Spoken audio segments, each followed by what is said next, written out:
Hi guys. So when it comes to challenging your maladaptive ways of thinking, your maladaptive behaviors, it can be really challenging and a real source of frustration for clients, particularly those who feel they are ready for change and that have a real desire for change. That change doesn't happen all that quickly. But what you have to bear in mind is that oftentimes you will come up with huge resistance, oftentimes on a subconscious level, but even on a conscious level. You'll find yourself talking in a very self defeating way. Do I actually want to do this anymore? And basically, what that is your mind's resistance to letting go of something that has served such a protective function for you for so long. I mean, oftentimes, a lot of the ways in which we cope, in which we interpret the world, in which we engage with the world, is a result of trauma, emotional trauma in our formative years.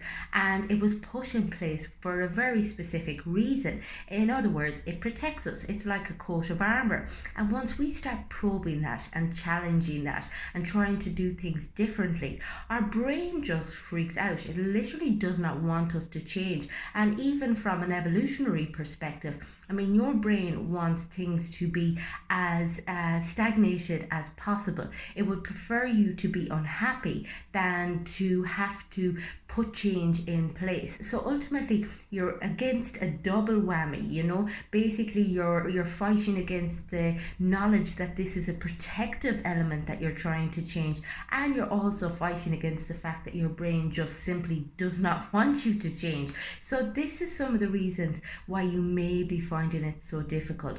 I think people underestimate as well the amount of time that is required in order to work through some of the coping mechanisms and defenses that you have put in place over a lifetime. The way in which you engage in your relationships, the way in which you think about yourself, the way in which you think about the world around you, and the addictions are the tools that you have developed in order to help you cope, whether it be obsessions, whether it be intrusive thoughts. And I mean, as I said, these are all really difficult to work through because despite on a very intellectual level, knowing that they're not being anyways beneficial to you, on an emotional level, we can be really attached to them. And this can be why we struggle so much with it. We feel such conflict with trying to challenge those thoughts and behaviors.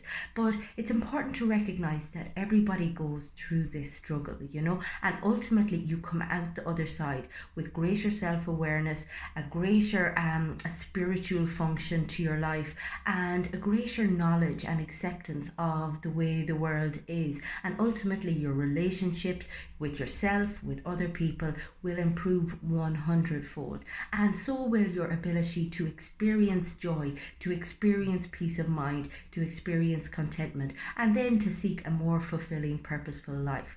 If you are struggling to challenge some of your demons, get in touch with me on the website. It's fundamentals.ie. You can also catch me on my Instagram or my Facebook. Both of those pages are called Fundamentals. I also run a regular content on my YouTube channel, which is called Fiona Feely. Go check it out. I post videos there almost on a daily basis. Lots of content there talking about mental health issues and ways in which you can live a more fulfilling, satisfactory life. I do a regular podcast also with Neil O'Brien. It's called Touchy and Feely. It's available on iTunes and Spotify. So go check it out and let us know what you think. We'd be more than happy to hear what your opinions are. And if there's anything specific you'd like to hear us discuss, please don't hesitate to get in touch.